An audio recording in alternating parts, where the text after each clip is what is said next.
Ele está te ajudando, mais até do que você mesmo imagina. Então essas dificuldades que são colocadas são justamente para o nosso engrandecimento. E quando a gente consegue isso, torna-se muito mais agradável o convívio, é o que eu falei agora há pouco, torna-se muito mais produtivo tudo. Você chega no ambiente de trabalho sorrindo, você chega na tua casa, você tem vontade de voltar para casa, você tem vontade de encontrar os familiares, porque você vê que as coisas andam de forma diferente. Pela lógica reencarnatória, que é o que a nossa doutrina ela prega, ela é baseada dentro da lógica reencarnatória, as oportunidades que temos são inúmeras ao longo das nossas existências, oportunidades de viver, de crescer, de progredir, de ter o seu desenvolvimento tão almejado, aquele desenvolvimento que lá quando a gente vai fazer parte desse mundo, a gente faz aquele projeto, especifica o que quer de prova, o que não quer, o que quer para si, com quem a gente vai se afinizar, quais as tempestades que virão pelo nosso caminho. Ou seja, nos dá o mecanismo da reencarnação nos dá subsídios para que a gente se ajuste, para que a gente deixe de ter aquele sentimento que carregamos por muitos anos, por muitos séculos, aqueles sentimentos que vão sendo jogados fora com o nosso empenho.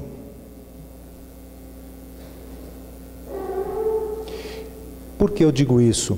Porque pelo mecanismo da reencarnação, pelo mecanismo da multiplicidade das existências, a gente consegue detectar que é o único recurso da transformação daquilo que é nocivo em algo saudável. E o que é nocivo nesse aspecto? O que é nocivo é aquilo que a gente carrega lá de trás, aquela série de problemas de ordem pessoal, de relacionamento, de vícios, de tudo de ruim que a gente traz e que nos afeta diretamente no nosso convívio.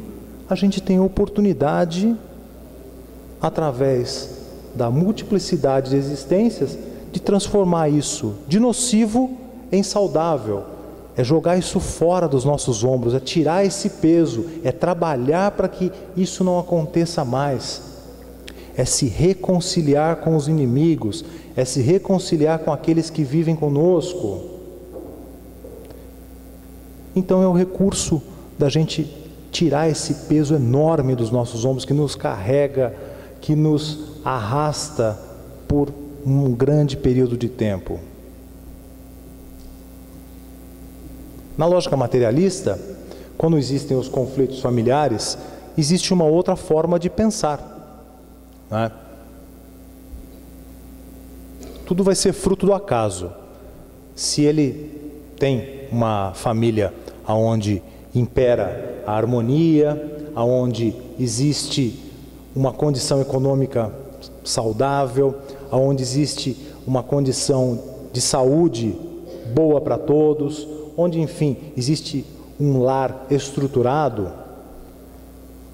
por essa linha de pensamento, disse que ele tem sorte, ele tem uma família bem estruturada, ele teve sorte na vida.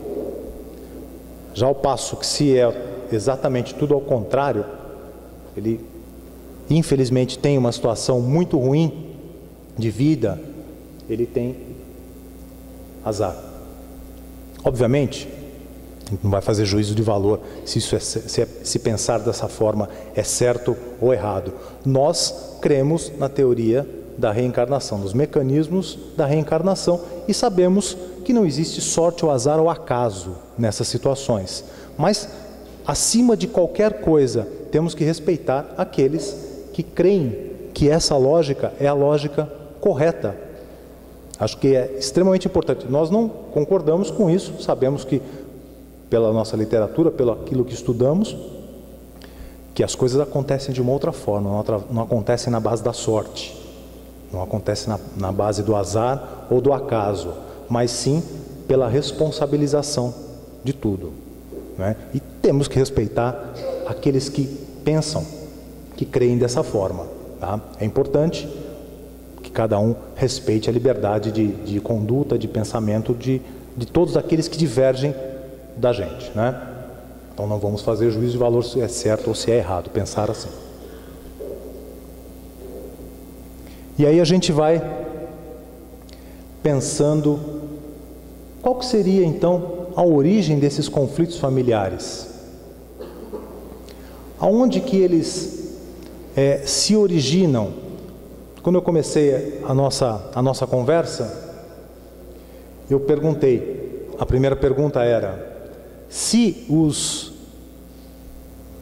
conflitos familiares têm origem somente em outras existências? E não tem.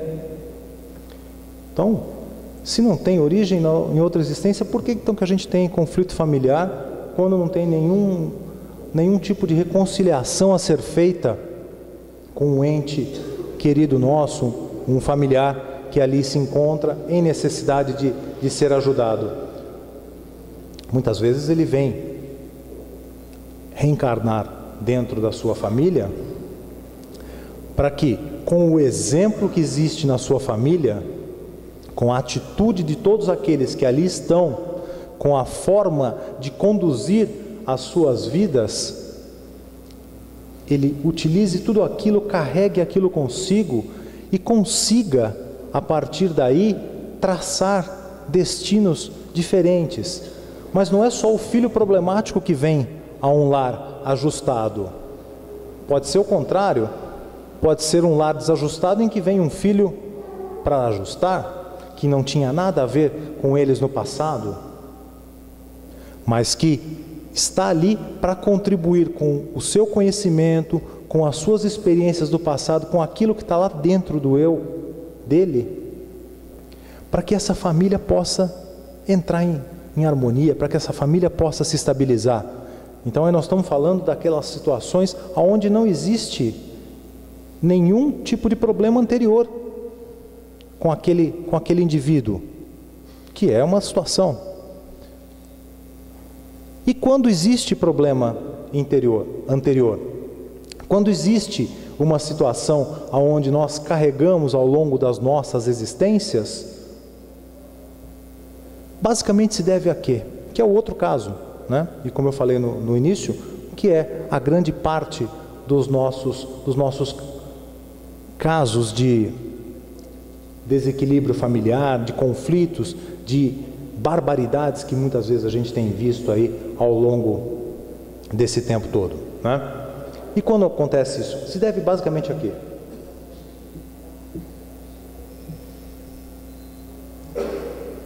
Primeiro, em função do grau evolutivo de cada um. Quando você está num patamar de tolerância maior, quando você já tem uma situação evolutiva mais favorável, um pouco mais à frente, você já tem um patamar de tolerância diferenciado, você já tem um nível de compreensão diferenciado, um nível de entendimento um pouco mais ponderado. Ao passo que aquele que ainda está engatinhando, aquele que ainda não ainda se encontrou, ele tem maior dificuldade nisso tudo. Então, um dos grandes fatores para esses desajustes que se arrastam por muito tempo é justamente devido ao grau de evolução que cada um dos membros ali naquela família se encontra. E um outro ponto que é interessante a gente poder destacar é o choque das deficiências incompatíveis entre si. Nossa, o que é isso? Né? As minhas deficiências incomodam as deficiências do outro.